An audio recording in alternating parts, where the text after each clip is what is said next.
No último exemplo, nós vimos como acessar APIs que são abertas, né? O que significa uma API aberta? Ela tem uma documentação e as pessoas que fizeram aquela API querem que a gente acesse os resultados daquela API. Mas existem muitos sites, e cada vez mais vai ser assim, sites que são construídos utilizando APIs, né? Na prática, a página é só uma casquinha que por trás chama o conteúdo para ser colocado na página e o site popula, então coloca os elementos que vêm dessa chamada para uma API dentro daquele site. Muitos sites modernos são feitos dessa forma, porque é uma forma bem econômica e desacoplada de fazer sites. Isso são o que a gente chama de APIs escondidas. É possível descobrir essas APIs escondidas navegando no navegador, né? Utilizando as ferramentas de monitoramento de requisições do próprio navegador. É o que a gente vai ver agora. O exemplo aqui é o exemplo da Sabesp, tá? A Sabesp é uma empresa, inclusive, que está sendo privatizada, né? No momento de gravação desse vídeo. E uma das tabelas que ela disponibiliza, que é muito importante, é da situação dos mananciais, né? Da região de São Paulo, aqui no Brasil. E é possível acessar aqui a situação de todos os mananciais, né? Cantareira, Alto Tietê, Guarapiranga, para cada um dos dias, né? E essa tabela tem os dados para cada um dos dias. E veja que ela atualiza aí com as informações todos os dias. Digamos que nosso objetivo seja obter esses dados para, por exemplo, o mês de julho de 2024 ou alguns meses aqui, tá? Como que podemos fazer? Aqui eu vou passar, então, talvez o grande segredo da raspagem de dados, né? Quando estamos tentando acessar é, essas páginas que a gente chama de estáticas. Esse segredo é o acesso ao código-fonte dessa página. Como que a gente pode acessar? Aqui, dependendo do navegador, pode ser um pouco diferente. Aqui eu estou no Chrome, né? No Firefox é bem parecido, Edge também. Outros navegadores não vão ter diferenças grandes com relação a isso. Que é aqui a gente pode clicar com o botão direito e clicar nesse inspecionar. Também existem outras formas de acessar isso. Né? No caso do Chrome, se eu apertar F12, também é possível acessar essa página. Quando a gente acessa a primeira página que aparece é isso aqui é o código-fonte da página. Vamos estudar um pouco mais essa estrutura é, em outros vídeos onde vamos ver como raspar dados, né, obter os dados a partir de arquivos HTML. Mas o nosso interesse não é na aba elementos, é na aba rede. A aba rede, ela contém todas as chamadas que o site fez por trás para sites. E o que é interessante disso é que nós sabemos como essas chamadas são. São chamadas do tipo GET, POST, como vimos no exemplo das APIs. Então, eu vou. O que ele fala é que quando você abre, ele vai estar vazio, mas se você recarregar a página, aí você consegue acessar novamente. Então, eu vou recarregar a página aqui com essa aba aberta, e aí a partir daí nós vamos conseguir monitorar as requisições. Então, quando eu carreguei aqui, ele fez uma série de chamadas, tá? Então tem essa situação, date formats, JSON, várias outras coisas, bootstrap, nananana, tá? E alguma dessas chamadas é a chamada que pega a informação da situação dos mananciais. Se eu clicar em alguma dessas de requisições, por exemplo essa, ele vai falar as informações dessa chamada. Então, nesse caso, foi uma chamada GET para essa URL aqui, que tem esse IP aqui. E aí, esses são os cabeçalhos da resposta, então os headers da resposta. Esses são os headers da solicitação, né, da chamada. Então, se eu quisesse obter exatamente esse mesmo resultado que está aqui, bastaria chamar a requisição com esses dados aqui. Não vamos ver isso agora, só que mais para frente vamos ver um jeito fácil de colocar isso aqui no R. Tá? Tem uma técnica em um sitezinho. Mas isso aqui não parece, pelo menos, uma API escondida, né? E muito menos é o resultado que a gente esperava. Cadê os dados aqui, né? Então não é essa requisição que a gente quer. Eu poderia ir aqui monitorando todas as requisições, olhando todas as requisições para ver qual que é a correta, mas existe um jeito um pouquinho mais esperto. Apertando esse botão aqui, a gente consegue limpar o registro, né? E limpar todas as requisições que foram feitas, ou apertando Ctrl L também. Ao fazer isso, eu posso clicar novamente em alguma página de interesse, e aí ele vai mostrar exatamente a chamada que contém o resultado que eu quero, né? Uma técnica aí para limpar esses chamados assets, né? Essas outras coisas que estão associadas à chamada, mas que não necessariamente é o que a gente quer buscar. E aqui tá claro que o que a gente quer buscar é esse carinha aqui. Geralmente eles vão ser esses XHR ou outras coisas parecidas, que é o que a gente gostaria de pedir. Então, veja só.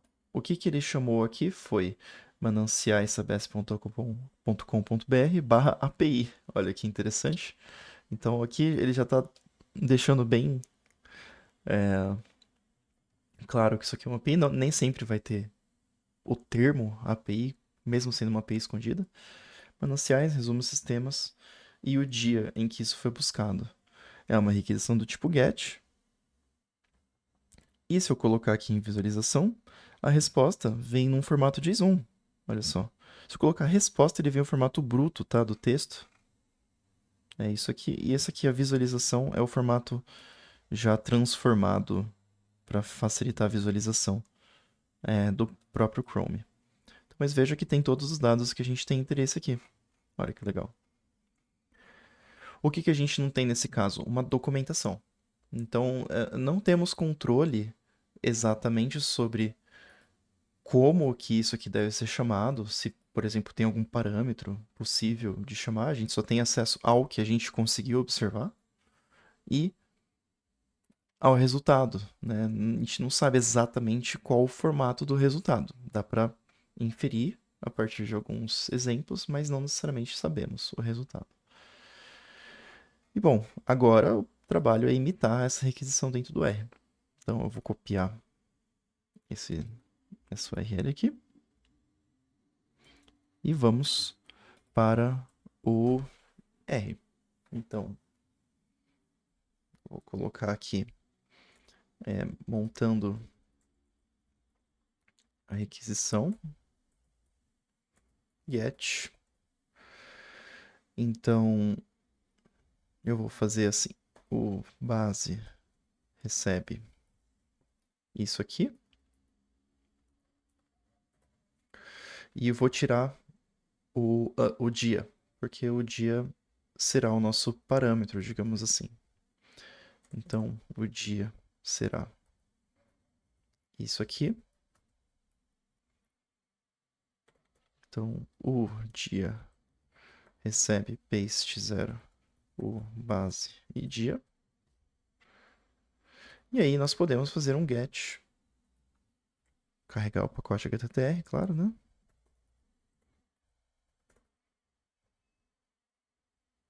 E aí podemos fazer um get, o dia, e chamar de R dia. Vamos ver o resultado disso. Veio já 200, então é o que a gente precisa. Agora, esse aqui exige um trabalho um pouquinho maior na parte de acessar exatamente o que a gente quer. Então, o que nós queremos? Essas informações aqui, né? O resultado, ele vem numa lista alinhada, né? Então tem essas informações aqui e tem esse return obj, return object, que contém a informação que a gente quer acessar, né? Então vai ser uma lista onde queremos acessar esse elemento da lista, né? E talvez tenha mais um elemento ainda, porque o que a gente quer acessar não é essa data string, essa data, esse infográfico, por exemplo, né? Porque isso aqui não é toda a informação que a gente quer. O que a gente quer acessar é esses sistemas. E aí, nesses sistemas, sim, tem as informações que temos interesse, né? Que estão aqui. Muito bem. Então, queremos acessar dentro do resultado return object e dentro dele sistemas. Vamos ver como fazer isso. Então, vou chamar de L dia o content é R dia. E ele vai vir nesse formato de lista, tá?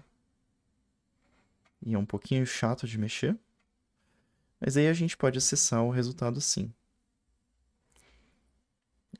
Return object sistemas. E aí ele vai vir com as informações que queremos. Mas notem que ainda está no formato lista. A gente pode transformar isso para data frame, fazendo simplify data frame igual a true. E aí ele vai vir na forma de tabelinha pra gente. E podemos fazer table. E aí, antes de encerrar, vamos trabalhar um pouquinho isso aqui e talvez melhorar um pouco a forma de acessar esses sistemas, tá? Bom, primeiro, existe uma forma um pouquinho mais organizada de acessar esses elementos, que é usando uma função chamada pluk do pacote pur, tá? Como que ela funciona? Se eu quero acessar um elemento de uma lista, eu coloco simplesmente esse elemento numa string, return.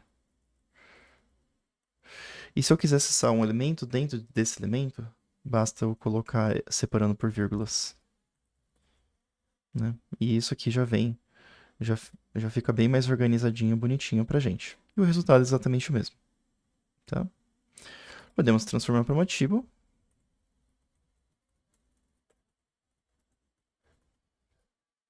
Né? E a última coisa é que esses nomes, eles não estão muito no formato de fácil acesso, né? De colunas do R. Apesar de estar quase bom já, porque não tem espaços e coisas assim. Mas existe uma função que ajuda a gente a limpar os nomes, que será muito útil no futuro. Então já vamos vê-la agora. Janitor clean names. O que ela faz? Ela deixa tudo no chamado snake case, que é esse case mais fácil de trabalhar aqui. Tá? Eu vou chamar isso aqui de D dia. E muito bem, então temos o resultado. O próximo passo, então, seria a gente fazer um laço em cima disso, né? Iterar essa coleta. Podemos fazer isso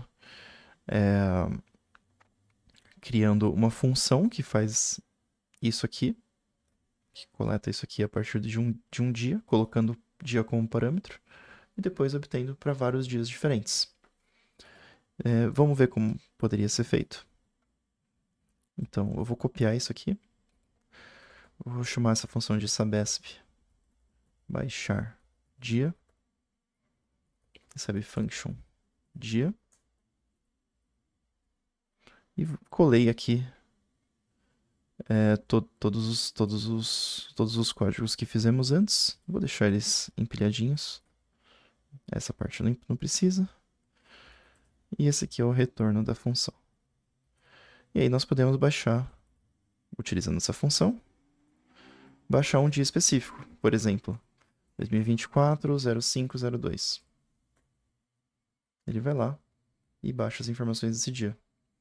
E aí podemos criar um vetor disso e aplicar esse resultado para outros dias. E pronto, temos um raspador funcional aqui. Para quem quiser ver uma solução completa disso, existe um pacote que é da Beatriz Mills, chamado Mananciais,